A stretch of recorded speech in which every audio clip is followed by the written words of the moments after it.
que hoy todo el mundo está como un poco viciado por la provincia, pero yo trato de sacar ese prisma de provincia para ver lo que viene, ¿no? De qué manera podemos ver qué es lo que llevó a ese resultado.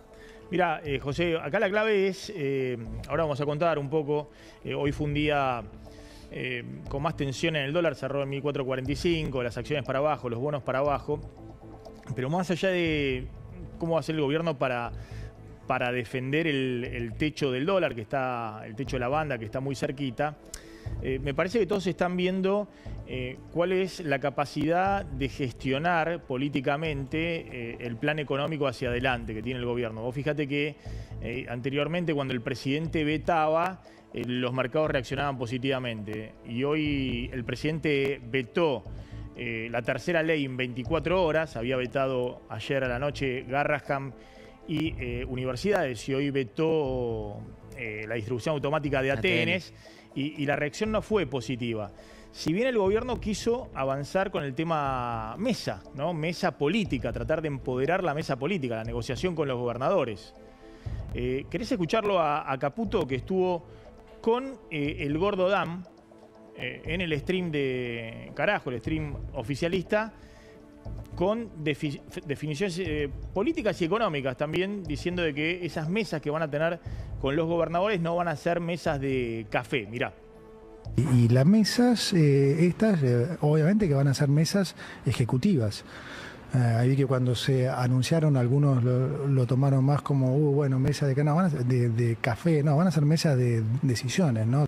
Tuvimos una reunión con 3 gobernadores, que también salió muy bien. La verdad que vino bárbaro la charla con ellos 3.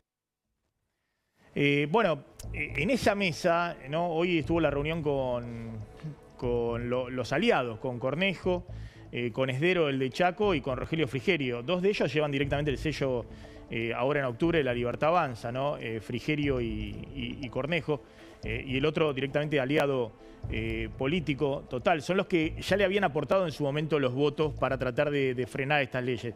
El interrogante es qué pasa con los otros gobernadores, ¿verdad, José? Totalmente, y estaba apenas distraído porque me estaba escribiendo Mariano Confalonieri, que me daba referencia a unas declaraciones de hace segundos nada más de Facundo Tignanelli, para tener el otro lado de esta batalla interna, que es el jefe de bloque de diputados peronistas de la legislatura bonaerense.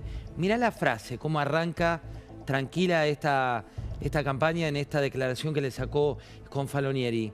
Dice, el jefe, repito, de bloque de diputados peronistas de la legislatura bonaerense, que es mano derecha de Máximo Kirchner y por ende de Cristina. Cristina está presa hace 100 días. Axel nunca la visitó. Y no vamos a hacer una novela de eso.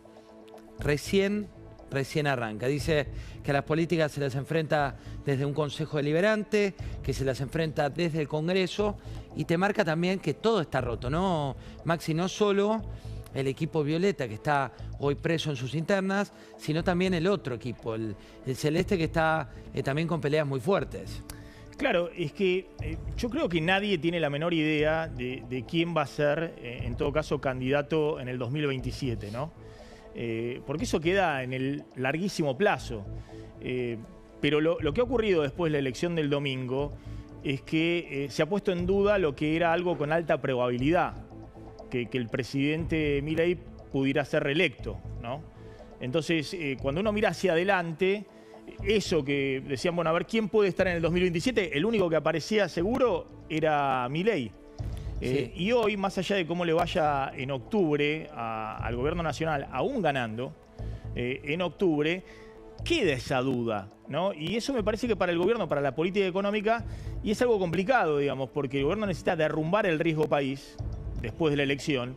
Y algunos dicen, mirá, aunque ganes en octubre, viste que esto como te acordás como Tyson, que era imbatible y que no le ponían una mano, sí. Pero cuando le pusieron una mano perdió la primera pelea. Y bueno, ahí empezó las dudas, ¿no?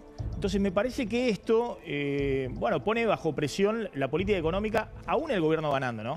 No, eso en el largo, lo de la reelección, en el corto lo que esperaban los inversores, ¿no? Claro. Reforma tributaria, reforma laboral, reforma previsional, eso como contexto que sin un Congreso que te acompañe está muy complejo.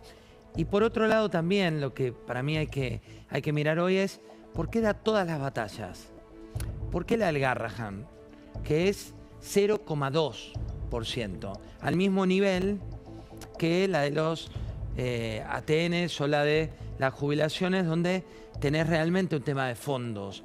Digo, si vos vas todas las batallas a la vez, el problema empezás a ser vos, porque se unen todos absolutamente contra vos. Las grandes batallas y las micro batallas al mismo nivel son estos títulos que vos decías, Maxi.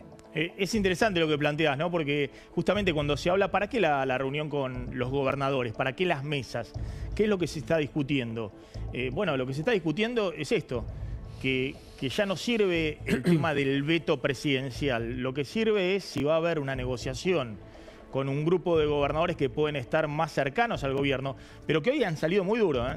Ahora vamos a ver en un ratito, hoy salió Puyaro, hoy salió Gustavo Valdés, algunos de los gobernadores que lo ayudaron al gobierno a aprobar algunas leyes el año pasado con 160 o 145 votos en diputados, que hoy salieron muy duros con el gobierno, diciendo que todavía no los habían convocado, que hasta ahora es para la foto, que en esas condiciones no. Mañana está la reunión de gobernadores en Río Cuarto, esto de Provincias Unidas, donde se le plantan por primera vez al presidente. Ahí me parece que hay una desconexión del gobierno, ¿no? Porque arma la mesa electoral y por ahora lo que hemos visto de la mesa política es la mesa de los amigos, de lo que ya sabíamos que estaban del lado del gobierno. Sí, por otro lado, se los había ninguneado mucho, ¿no? A los que hoy están enojados. Entonces hoy el cheque cuesta más caro, le dicen, ¿no? Les están hablando no con el corazón, sino con el bolsillo. Bueno, ¿sabes que vos planteabas que le pedían al gobierno la reforma laboral, la reforma impositiva? Yo creo que hoy lo que le piden en todo caso son que acumule dólares en el Banco Central. Es decir, como que eso queda en el largo plazo, ¿no? Queda en 2026 o 2027 para adelante y que además requiere mayorías importantes en el Congreso y eso no lo va a lograr aún la mejor elección posible de Milei en octubre. Pero sí le están pidiendo, bueno, en algún momento alguna modificación de la estrategia de la política económica. Fíjate cuando Caputo hoy decía, nada va a cambiar en lo económico, en todo caso vamos a revisar la estrategia política. Ya lo dijo el presidente, ¿no? Nada va a cambiar en lo económico y en lo político. Se tomó nota y el presidente en 24 horas, digamos, se puso al hombro el tema. Él mismo realmente se puso al frente de lo que son las nuevas mesas políticas. Y en mi caso en particular me pidió de participar en la mesa federal, o sea, en la mesa con los gobernadores. Bueno, ahí estaba Caputo. José, te libero, gracias como siempre. Lo mismo digo. Una información urgente. Gracias, José. Abrazo. Muy amable.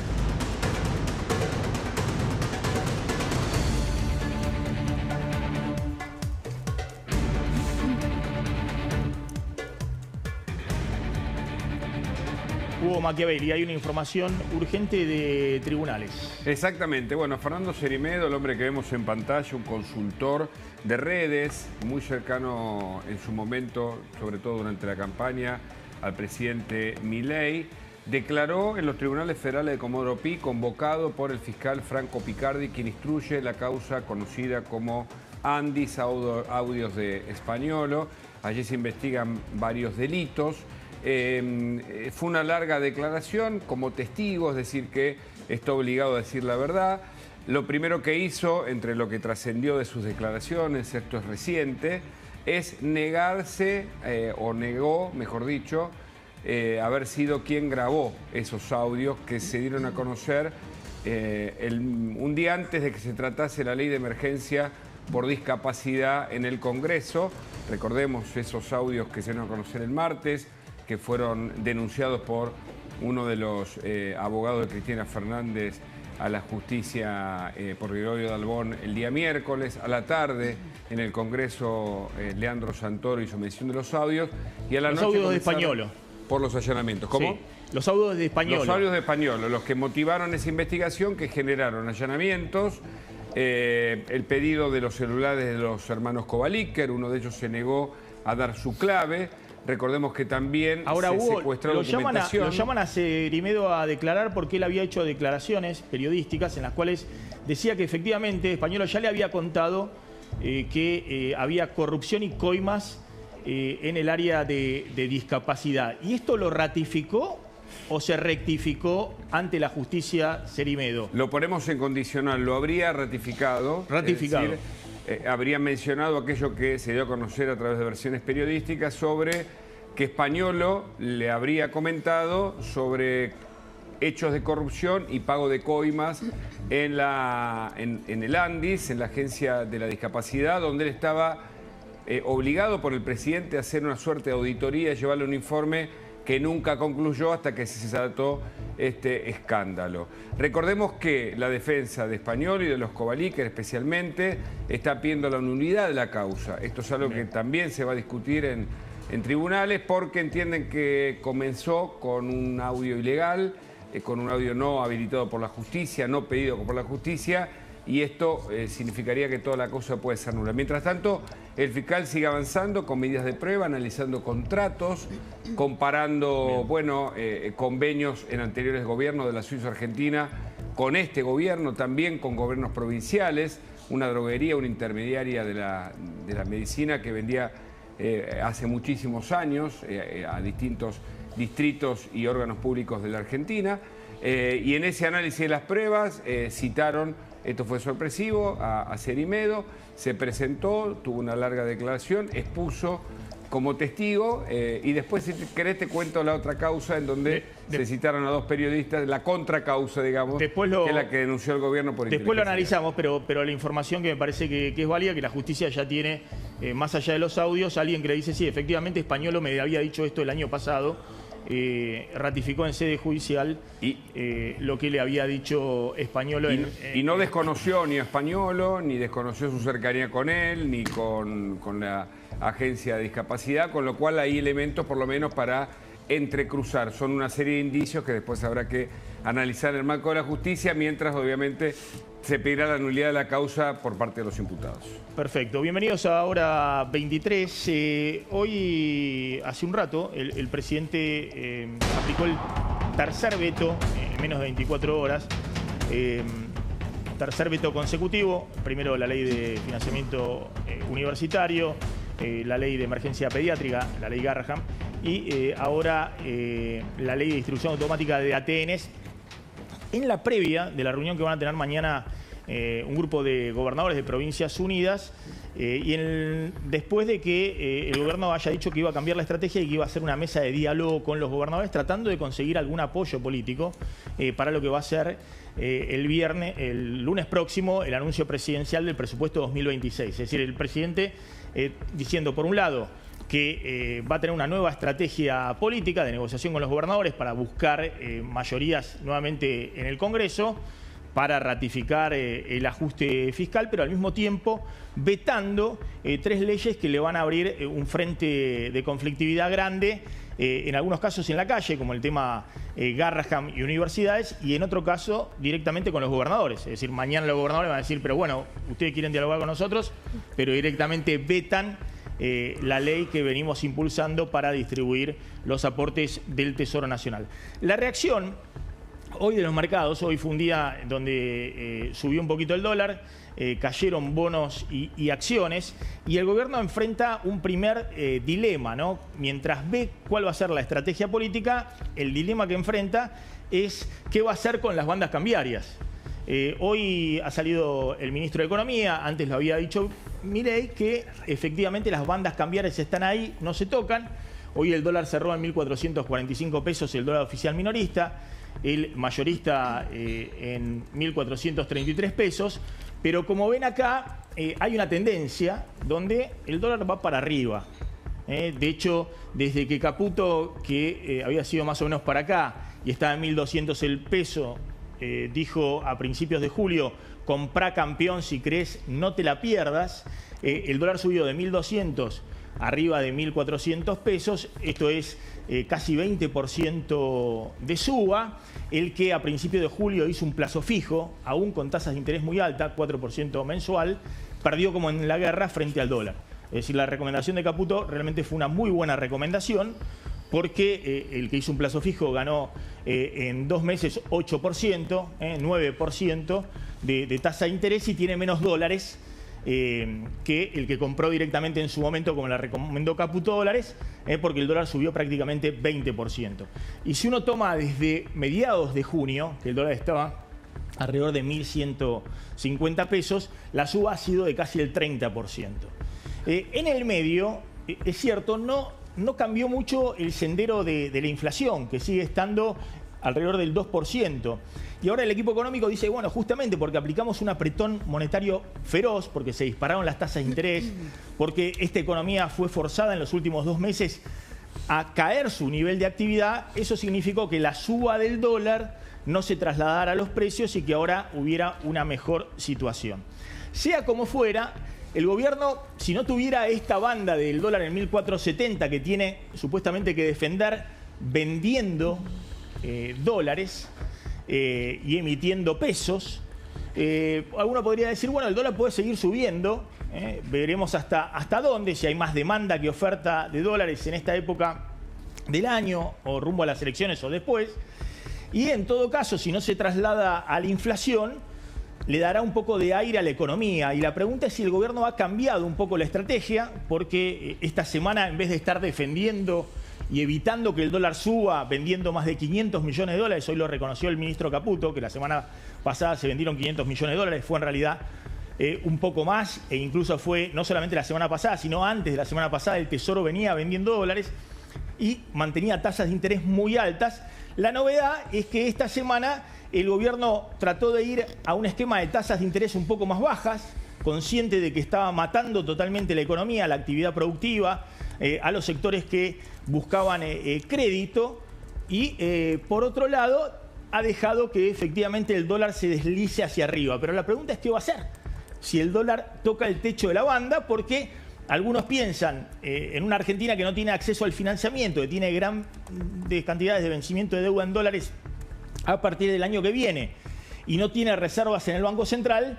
No sería una buena noticia que el Banco Central encima empiece a vender los dólares del FMI o de la liquidez bancaria, es decir, de los encajes de los depósitos en dólares, y que eso de alguna manera significaría más señal de alarma o peores expectativas que dejar que el dólar se deslice lentamente en este momento, que flote, para ponerlo de alguna manera, hacia arriba. Fíjense lo que decía hoy Caputo en el stream del Gordo Dam.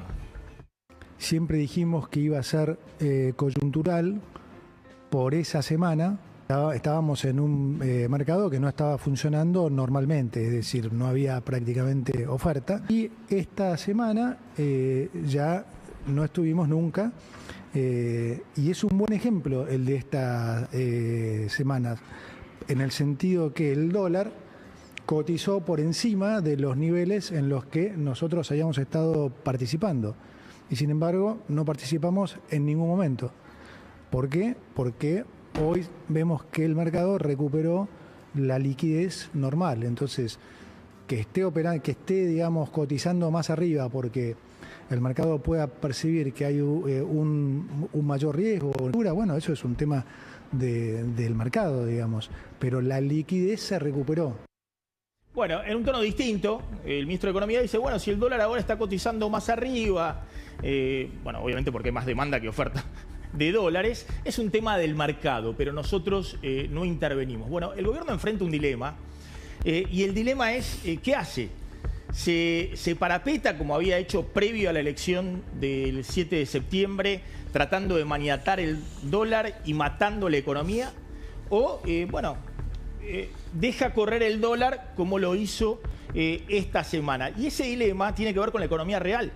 ¿Qué hace el gobierno? ¿Le importa que el dólar se mantenga ahí y que no se mueva ahí? ¿Interviene incluso en el techo de la banda?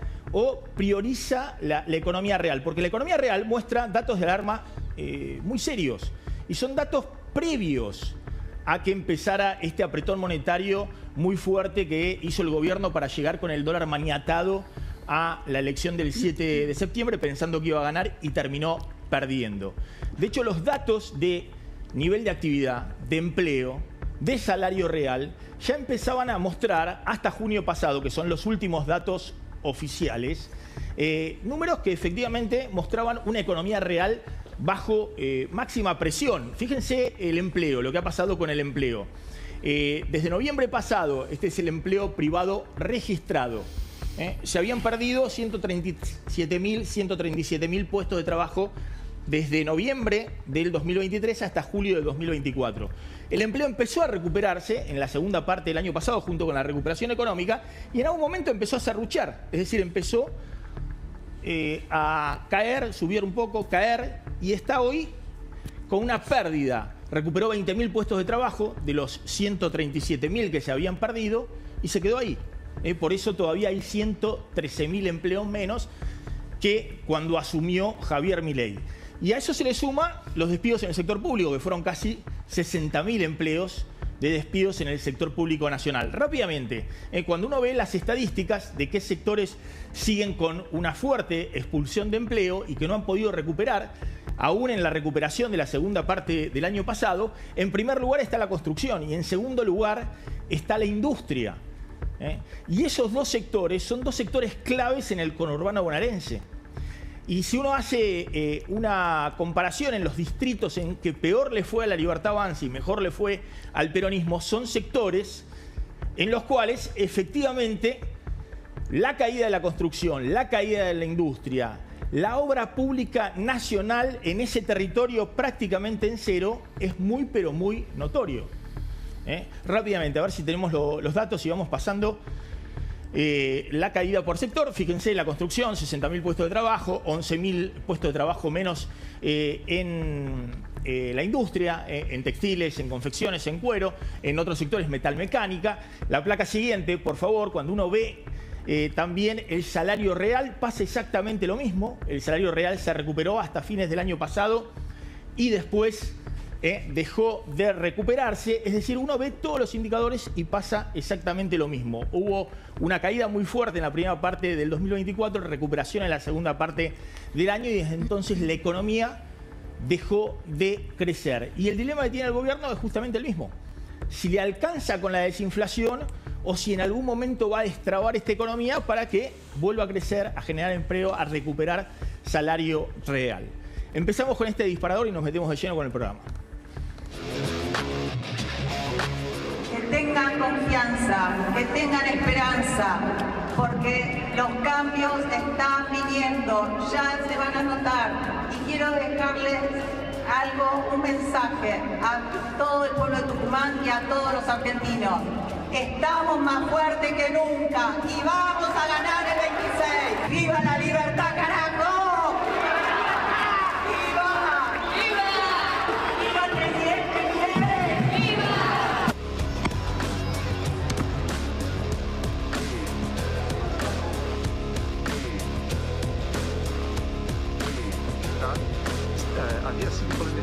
Foreign leader. I thought he was a good president of Brazil, and it's very surprising that could happen. That's very much like they tried to do with me, but they didn't get away with it at all.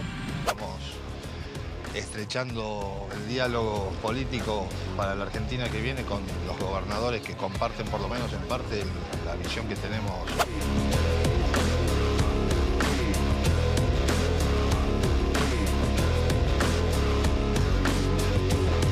Y las mesas, estas, obviamente que van a ser mesas ejecutivas.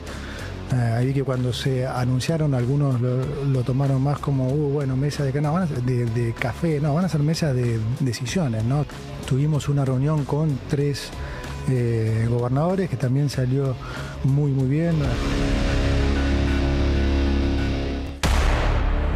Bueno, ahí están los 3 vetos que realizó en las últimas 24 horas el presidente y ahora se abre todo el tema de la negociación política con los gobernadores. Ya está Delfina Galarza, Hugo Machiavelli, Pablo Fernández Blanco. Se suman Emiliano Anselmi, economista de PPI, Portfolio Personal Inversiones. Está la diputada Dayana Fernández Molero y está el decano de la Facultad de Farmacia de la Universidad de Buenos Aires, Pablo Evelson. Bueno, vamos a arrancar, Delfina. ¿Qué tenemos de la información del último veto y la estrategia oficial? Bueno, sí, se oficializó en las últimas, te diría en la última hora, en realidad se dio a conocer que el Ejecutivo ya firmó, ya mandó al Senado el veto finalmente de la distribución de los ATN. Probablemente a las 00 digamos, del viernes se va a oficializar en el boletín oficial. Esto se da en medio del primer acercamiento con los gobernadores que ocurrió hoy en Casa Rosada, donde se trató de reflotar este diálogo federal con 3 mandatarios provinciales afines, podemos decir, al gobierno, que son Esdero, Rogelio Frigerio de Entre Ríos y también estoy hablando de, bueno, se me Cornejo, acaba... Alfredo Cornejo. Exactamente, Alfredo Cornejo de Mendoza, donde en primer término lo que dicen desde Casa Rosada es escuchar y atender, y esto va a ser un poco la estrategia, los reclamos personalizados, ¿no? Mucho se especuló sobre si iba a haber una reunión, digamos, más bien colectiva. Bueno, la idea de Casa Rosada es tener un mano a mano con cada uno de los mandatarios provinciales y ver, bueno, y abrir una suerte de diálogo, de negociaciones, podemos decir, pero lo cierto es que no tuvimos nada concreto en relación a esta primer reunión con los mandatarios afines. La expectativa va a estar puesta en lo que suceda mañana en Río Cuarto con los gobernadores que supieron ser aliados y que, bueno, siguen siendo aliados del gobierno, pero también bastante críticos, que son los del Frente de Provincias Unidas, ¿no? Esta va a ser una foto bastante importante de mañana y además va a haber una conferencia de prensa, así que vamos a estar muy atentos a las definiciones que puedan dar después de declaraciones bastante fuertes de Puyaro que hubo hoy. Sí, ahí tenemos a Puyaro, a Gustavo Valdés, súper enojados están declaraciones de Schiaretti. Sí. Ahora vamos a hablar y repasar todo eso, pero la sumo a la diputada Dayana Fernández Molero.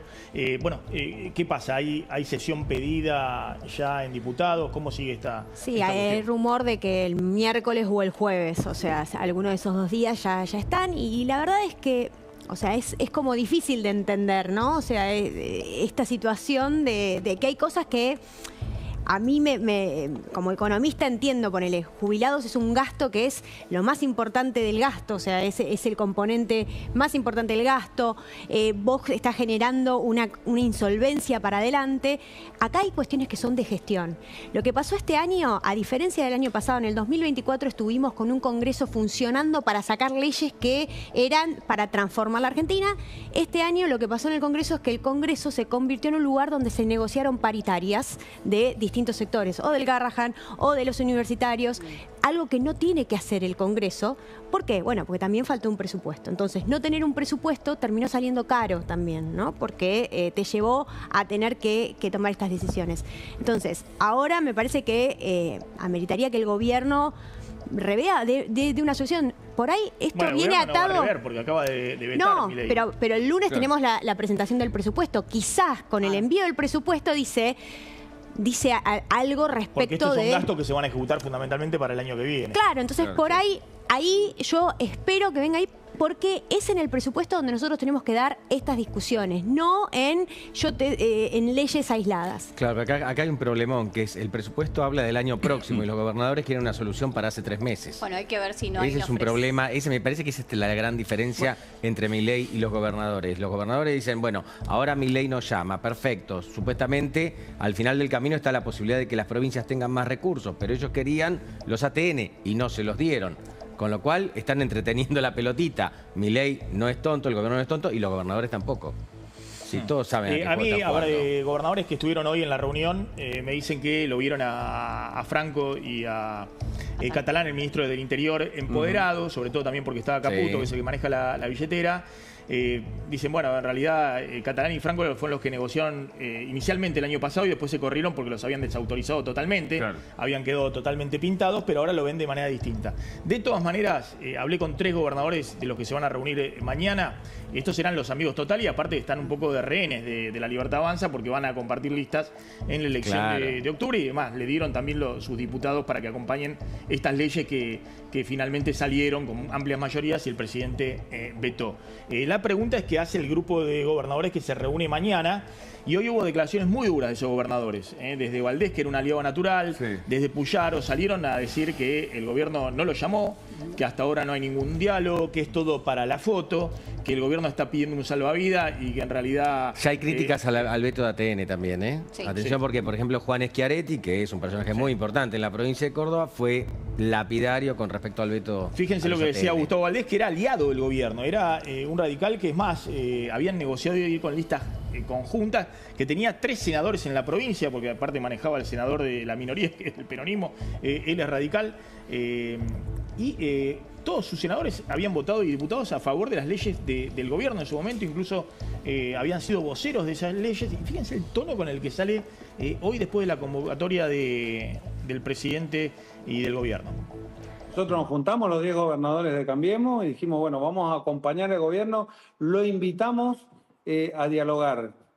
Nunca tuvimos esa reunión. Ahora, qué distinto hubiese sido el panorama si nosotros comenzábamos a dialogar con el gobierno, nosotros perdimos. Es más, de hecho, hoy el gobierno nacional tiene nuestra candidata a presidente como ministra. Hoy tiene el ministro de Defensa, era nuestro candidato a vice. Nuestro ministro de Economía de Cambiemos es el actual ministro de Economía. Entonces es raro lo que hacen, ¿no? Porque si vos podés decir que tenías algo afín, sin duda era Cambiemos. Y nosotros no nos cambiamos ni de partido, ni nos cambiamos... Es más, nosotros tenemos alianza con algunos, con el PRO concretamente en Corrientes, es decir... Nuestra diferencia, ¿cuál es la diferencia para tener sos aliado o no sos aliado? ¿Sos chupamedia y alcahuete? Nosotros no somos ni chupamedias ni alcahuete. Nosotros defendemos nuestros intereses y no nos pueden juzgar por defender los intereses de nuestra provincia porque para eso nos votan nuestros ciudadanos. Bueno, ahí está con todo, sí, ¿no? Este es el desafío que tiene el gobierno. El gobierno no dice que no va a modificar su plan económico, pero necesita política para convencer a los gobernadores y a mucha gente, ¿no? De que es más flexible y que hay un plan que va a tener un mejor... Milei podía llevar adelante su política económica si se convertía en Bukele, si tenía el 70% de los votos. Claro. Eso ya no va a ocurrir. Ya quedó claro que no se va a convertir en Bukele. La pregunta es si se va a convertir en un presidente más débil, que cogobierne. Sí. Que cogobierne con Macri, o que cogobierne con los radicales, o que están llamando a Macri. La reunión con Macri parece que va a ocurrir. Sí. Veremos cuánto de eso resulta. Porque la idea es cómo convences a la gente que el programa económico de estabilidad finalmente, después de algún tiempo, va a generar esto que vos decías. Están muy buenos los gráficos, ¿no? Que va a generar un crecimiento del empleo, que va a generar un crecimiento de la economía del metro cuadrado de la gente. ¿Cómo lográs convencer? Y a los gobernadores también, porque te están pidiendo los ATN, que fue parte de lo que usaron los Albertos de los anteriores para siempre ayornar a sus gobiernos. La diagonal que tiene entre no ser un Bukele o un presidente débil es fortalecerse en la negociación política, con sus gobernadores eventualmente aliados y consiguiendo nuevas mayorías en el Congreso. Está el decano, también lo sumamos, el decano de la Facultad de Farmacia. ¿Qué va a hacer los rectores, las universidades, después del veto de la ley de financiamiento universitario? Lo que estamos haciendo, visibilizar el problema, como estamos mostrando que en realidad lo que se está discutiendo no es meramente un reclamo salarial, es un modelo de universidad. Porque la ley de financiamiento universitario lo único que pretende es simplemente ni siquiera plantea un crecimiento de las universidades, sino poner a las universidades en un nivel de funcionamiento normal. Entonces, eso incluye todos los gastos de funcionamiento, los programas especiales, por ejemplo, las becas para alumnos. Las becas para alumnos, que es un programa que permitía la inserción de los alumnos digamos, que les cuesta mucho acceder a la universidad, están en un nivel de 35.000 pesos por mes, las becas Progresar. Los gastos de funcionamiento se actualizaron luego de la primera marcha universitaria y en todo ese tramo hasta este punto prácticamente no habían tenido incremento hasta hace poco que hicieron que otorgaron un 20%. ¿Y mañana hay una marcha universitaria a la vez? Mañana hay planteado un paro. Un paro. En todas las universidades, que fue llamado por todos por todas las gremiales universitarias, docentes y no docentes, y estamos obviamente queriendo convocar a una gran marcha al Congreso de la Nación, y esto también se intentará replicar en las distintas ciudades del interior del país. ¿Ya hay fecha para esa marcha? Va a depender del día que se traten diputados. Mañana varias sedes de la UBA están cerradas. Llegó el comunicado formal de la universidad. Sí, mañana va a haber. Claro, mañana hay No hay actividades en la ciudad. No parece la mejor estrategia esa, ¿no? De cerrar la universidad, justamente de lo que se habla es de abrir la universidad pública y en todo caso que estén mejor pagos los docentes y que haya más infraestructura. Pero cerrar la universidad no parece una buena estrategia. Es una decisión de las gremiales docentes, no es de las gremiales docentes y no docentes, y lamentablemente el nivel de pérdida de poder adquisitivo de todos nuestros integrantes de la comunidad, cuando tenemos por lo menos el 60% de personal docente y no docente que está por debajo de la línea de pobreza. Un jefe de trabajos prácticos de dedicación exclusiva, con bloqueo de títulos, no llega al $1.000.000. ¿Y esto se agravó en el último año y medio? Por supuesto, porque todos los aumentos... Una pérdida del salario real, digamos, el salario fue por debajo de la inflación. Todos los aumentos otorgados por el gobierno siempre estuvieron por debajo del IPC. A ver, hoy hubo marcha y también habla el rector de la UBA. En este contexto, la crisis universitaria se agrava día a día. Y que quede claro, cuando hablamos de crisis en las universidades públicas, hablamos de investigación científica sin recursos, de desarrollo tecnológico estancado, de salud pública que no puede curar, de producción que se resiente, de innovación que nunca llega, de miles de estudiantes que se quedan sin posibilidades de un porvenir mejor. En definitiva, hablamos de un país sin futuro. Con la falta de actualización de gastos de funcionamiento, vamos a empezar con un plan de restricción de gastos operativos. La UBA va a funcionar en un estado crítico para poder terminar el año. Bueno, ahí está bueno, este es uno de los frentes abiertos. El otro frente abierto, como decíamos, es Garrahan, donde también seguramente va a haber marchas. Y el otro frente abierto es gobernadores.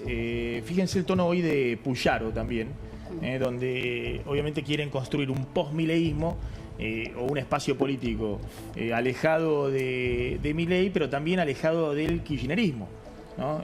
Y Puyaro, cuando le preguntan si tiene diálogo con Kicillof, toma distancia de Kicillof. Miren. El kirchnerismo no vuelve nunca más al gobierno de la República Argentina. La gente dio vuelta a la página. Ellos pueden estar envalentonados, contentos con Kicillof, que le fue bien. El kirchnerismo no vuelve nunca más al gobierno nacional porque la gente dio vuelta la página. ¿Kicillof no es kirchnerismo?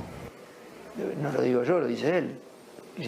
Kicillof dice que es kirchnerista él, entonces no tengo yo que exagerar diciendo que es kirchnerista. Es como que me digan que Monteverde no es kirchnerista. Lo dicen ellos, no lo digo yo.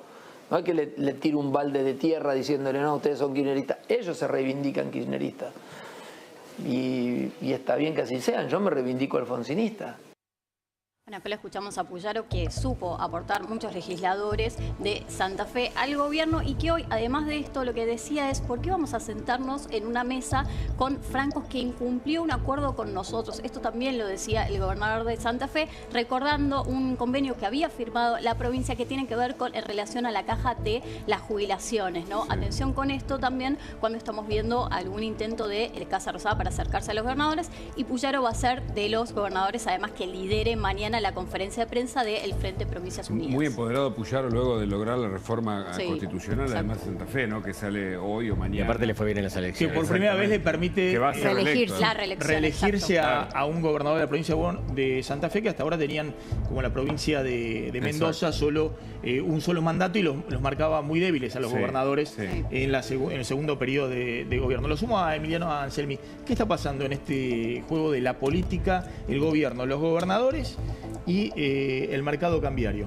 Sí, Maxi, hoy el mercado, en un día muy bueno para emergentes, el mercado viró en las preferencias, salen los dos vetos de universidades y de Garrahan y el mercado de los bonos se descreman 1%, bajan, Riego País sube a 1050 y el veto a ATN se acaba de salir. Así que yo espero para mañana otro día malo, el mercado ya no quiere tanto ajuste fiscal. Ya el mercado antes los mercados financieros lo aplaudían, le festejaban a Milei el ajuste fiscal, los vetos. y ahora vos decís que es al revés. Y ex post, tuviste anoche los 2 vetos y hoy en un buen día para emergentes el mercado cae 1%. O sea, los bonos Hoy subió la soberanos. bolsa en todos lados, el Dow Jones. En todos lados bien, sí. y en los emergentes y acá mal. Digamos, claramente fueron los vetos. ¿Y qué está reclamando ahora el mercado? Digo porque es un plan económico que es muy dependiente de esto del riesgo país, del financiamiento externo. ¿Qué es lo que le están reclamando ahora desde los mercados financieros? Básicamente gobernabilidad. Gobernabilidad. Sí, mayor apoyo, mayor consenso, mayor moderación, mayor apertura, digamos, porque digamos, si Milei sigue así, o lo que empieza a ver el mercado es que Milei así, post-octubre no te saca una reforma. Eso es lo que empieza a ver el mercado. Post-octubre, aunque gane por 10 puntos de diferencia, 40% de los votos. El mercado ya claramente no descuenta 10 puntos de diferencia. ¿Eso es riesgo Cuca?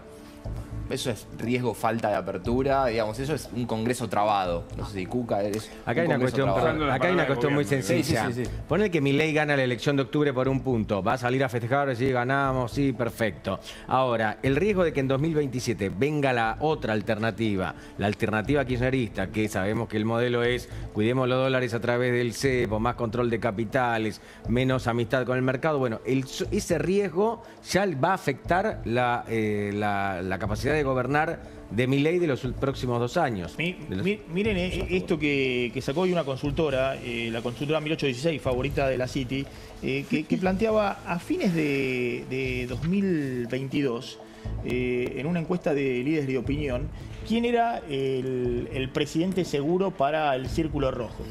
Y el presidente seguro, el 64% de los votos, ¿a quién lo daban? Larreta. A Horacio Rodríguez Larreta. Ah, sí. En segundo lugar, ahí está.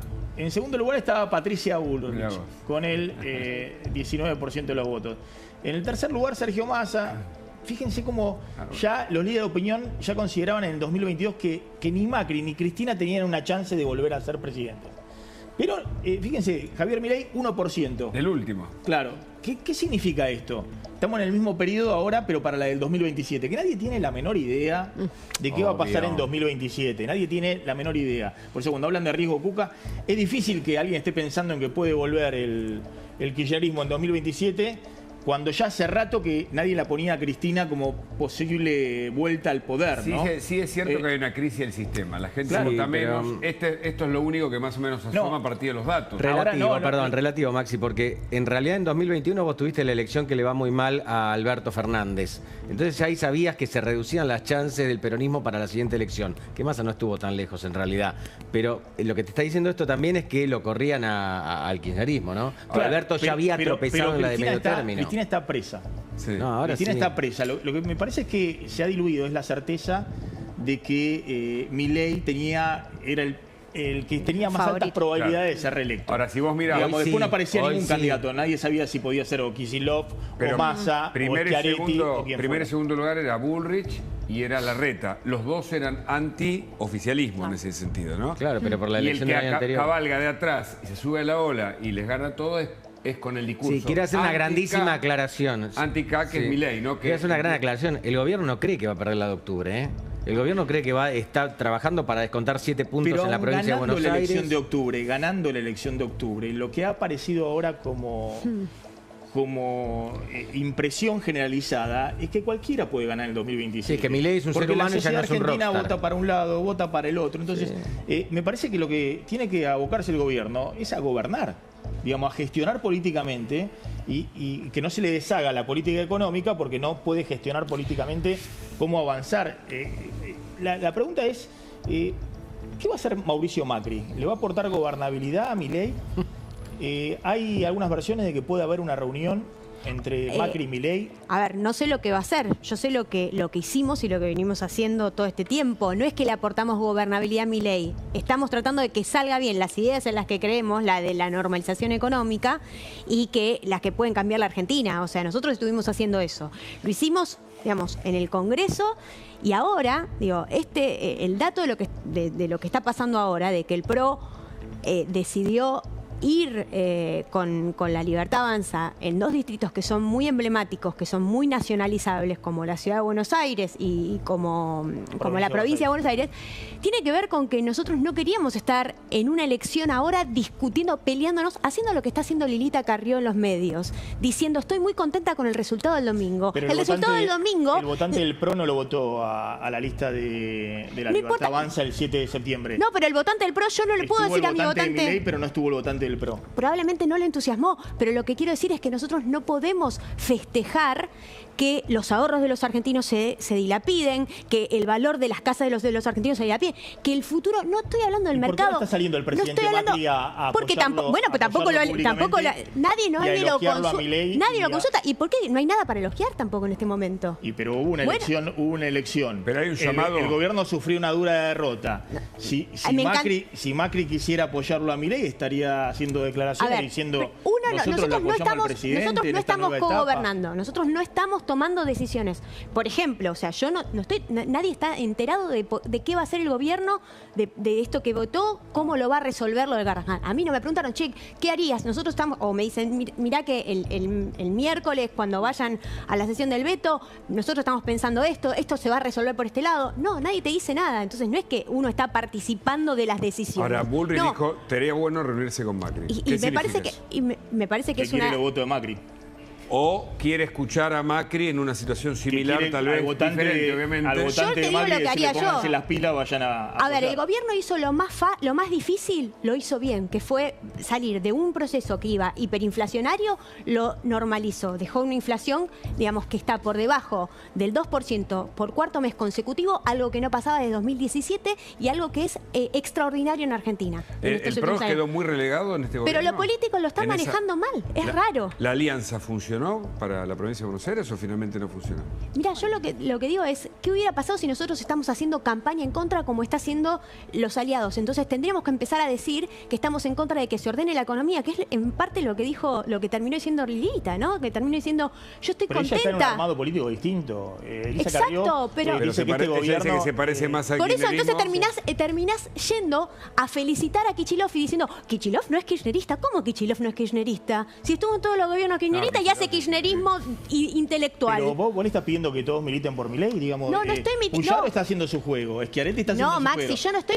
yo no quiero... Carrió está haciendo su juego. No, yo quiero militar, no estoy militando por Milei. No se sabe cuál es el juego de Macri, no se sabe cuál es el juego del PRO. Yo te puedo decir lo que yo estoy haciendo. Yo te puedo decir lo que yo estoy haciendo. Yo estoy militando ideas económicas que son las que pueden sacarnos de ese riesgo cuca, que la inflación se combate no con controles de precio, con la chica de las góndolas. Tu crítica es que no se incluye al PRO dentro de lo que es la estrategia del gobierno y más precisamente parlamentaria, ¿no? Porque al momento lo que sí es que no hubo ni diálogo con Martín Menem, teniendo en cuenta que el miércoles sí se va a tratar probablemente el rechazo. Conmigo, por lo menos conmigo. Yo soy una pichi, pero digo, conmigo yo no sé nada. Quiero avanzar, fíjense, y lo sumo también al decano de farmacia, fíjense lo que decía Schiaretti. Abonamos el equilibrio fiscal, pero no a los hachazos, ¿no? Un poco el mensaje de Schiaretti. Decano, ¿hay alguna posibilidad de que haya algún diálogo con el gobierno? Nosotros siempre estuvimos abiertos al diálogo y siempre quisimos dialogar con las distintas autoridades responsables. Obviamente el que lleva a cabo las negociaciones es el rector de la universidad, que es el que debe, y los representantes a través del SIN. Por eso hoy la conferencia de prensa que hubo fue el SIN junto con el rector de la universidad. Y lo que sabemos es que los intentos de diálogo están siempre, y si uno se fija, siempre lo que pedimos fue diálogo y consenso. Decano, gracias. Lo sumo hoy, atención, el FMI, apoyo al gobierno. Caputo habló con Georgieva y habló Caputo en el stream carajo, en el stream oficialista. Sí, efectivamente, Maxi, hoy nos enteramos a través de Juli Cosas, que es la vocera del Fondo Monetario Internacional, que el lunes, es decir, el día después de la derrota electoral, hubo una comunicación entre Luis Caputo, ministro de Economía de la Argentina, y Cristalina Georgieva, que es la directora ejecutiva del Fondo Monetario. Es importante lo que dice el Fondo Monetario en este contexto porque sostiene, como bien lo sostiene esta declaración, esta y otras más, perdón, que el Fondo Monetario está absolutamente comprometido y confiado con el programa argentino. Esto también es una señal para los mercados. ¿Le sirve esto al gobierno? Sirve, pero es una jugada, digamos, dentro de lo esperado. Digamos, se esperaba un apoyo del fondo total. Lo que sí creo que le sirve al gobierno es que el tipo de cambio, muchos pensamos que podía ir al techo de la banda con el mal resultado del otro día y no fue al techo de la banda. Van 3 días o faltan 30 jornadas. Ni hablar, pero estamos hablando de que el mismo lunes puede estar en el techo de la banda. Van 4 días, no lo tocó, está cerca, está 2,7. Que va a haber presión cambiaria increyendo, creo que lo sabemos todos, es un hecho.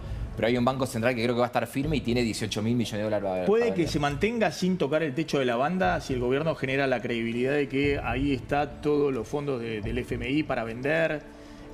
¿Puede que de acá al 26 de octubre se mantenga en este nivel? Yo creo que es un camino muy largo. Teniendo en cuenta que la inflación va a ir comiendo ese dólar de 1.440 va a ser cada vez más barato en un mes y medio, ¿no? Por supuesto, yo creo que hay un tiempito para un veranito, para un carry de tasa en pesos de un par de semanas, pero que en la víspera de la elección, 3-4 semanas antes, vas a volver a tener la presión. ¿No lo ves a Caputo diciendo de nuevo, comprá campeón, no te la pierdas? No creo, pero creo que el Central puede tener vendiendo dólares. Bien, y antes de irnos a la tanda, la pregunta es, el gobierno, insisto, están las contradicciones muy evidentes. Busca negociar con aliados políticos y va y hace campaña en Tucumán. Cuando en la primera parte del gobierno, Jaldo era el peronista con peluca. La traicionó a Cristina. Se abrió, y a Mansur, al exgobernador, se abrió y le votó todo a Milei, vino a negociar acá. Y hoy va Karina Milei. A ver, pongamos la imagen de Karina, porque fue muy fuerte la imagen de Karina Milei hoy desembarcando. Con Martín Menem también. ¿Y con Catalán, que es candidato ahí? Sí. ¿Es candidato ahí? Catalán terminó, digamos, de reunirse con los gobernadores y se fue para Tucumán. Catalán quiere ser gobernador de Tucumán. Exactamente, sí. ¿Se entiende? O sea, le fueron a hacer campaña. Yo no entiendo. Bueno, sí. no sé, esto lo definirá la elección. No, por eso te digo, o sea, bajaron la inflación. ¿Habló Karina? ¿Habló Karina? Sí, habló. ¿Habló? ¿Hay una palabra? ¿Sabrá? Sí, ¿Podemos escucharla un segundo a Karina? Porque es relevante, digamos, Bueno, la primera vez que habla después de la elección. Exactamente, más fuertes que nunca, y además dijo que iban a ganar en octubre, ¿no? En el 26 de octubre, no sé si lo tenemos, pero básicamente eso fue lo más resonante que dijo Karina, muy convencida, escueta en su discurso, pero diciendo estamos más fuertes que nunca y vamos a ganar la elección del 26 de octubre. Mirá, a ver, la tenemos ahí a Karina Milei. Que tengan confianza, que tengan esperanza, porque los cambios están viniendo, ya se van a notar. Y quiero dejarles un mensaje a todo el pueblo de Tucumán y a todos los argentinos. Estamos más fuertes que nunca y vamos a ganar el 26. Gracias y viva la libertad, carajo.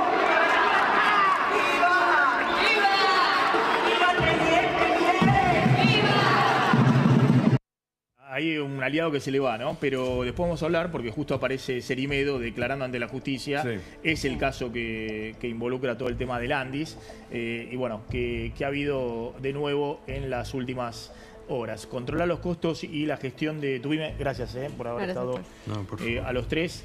Controla los costos y la gestión de tu pyme con Simple Tempo. Maneja tu facturación, compras y tesorería de forma ágil y sencilla con el mejor software administrativo contable Tempo Software. Si tenés una pyme o sos autónomo, ingresás a simpletempo.com y elegís el plan que mejor se adapta a tus necesidades. Simple Tempo, 25 años junto a las pymes argentinas.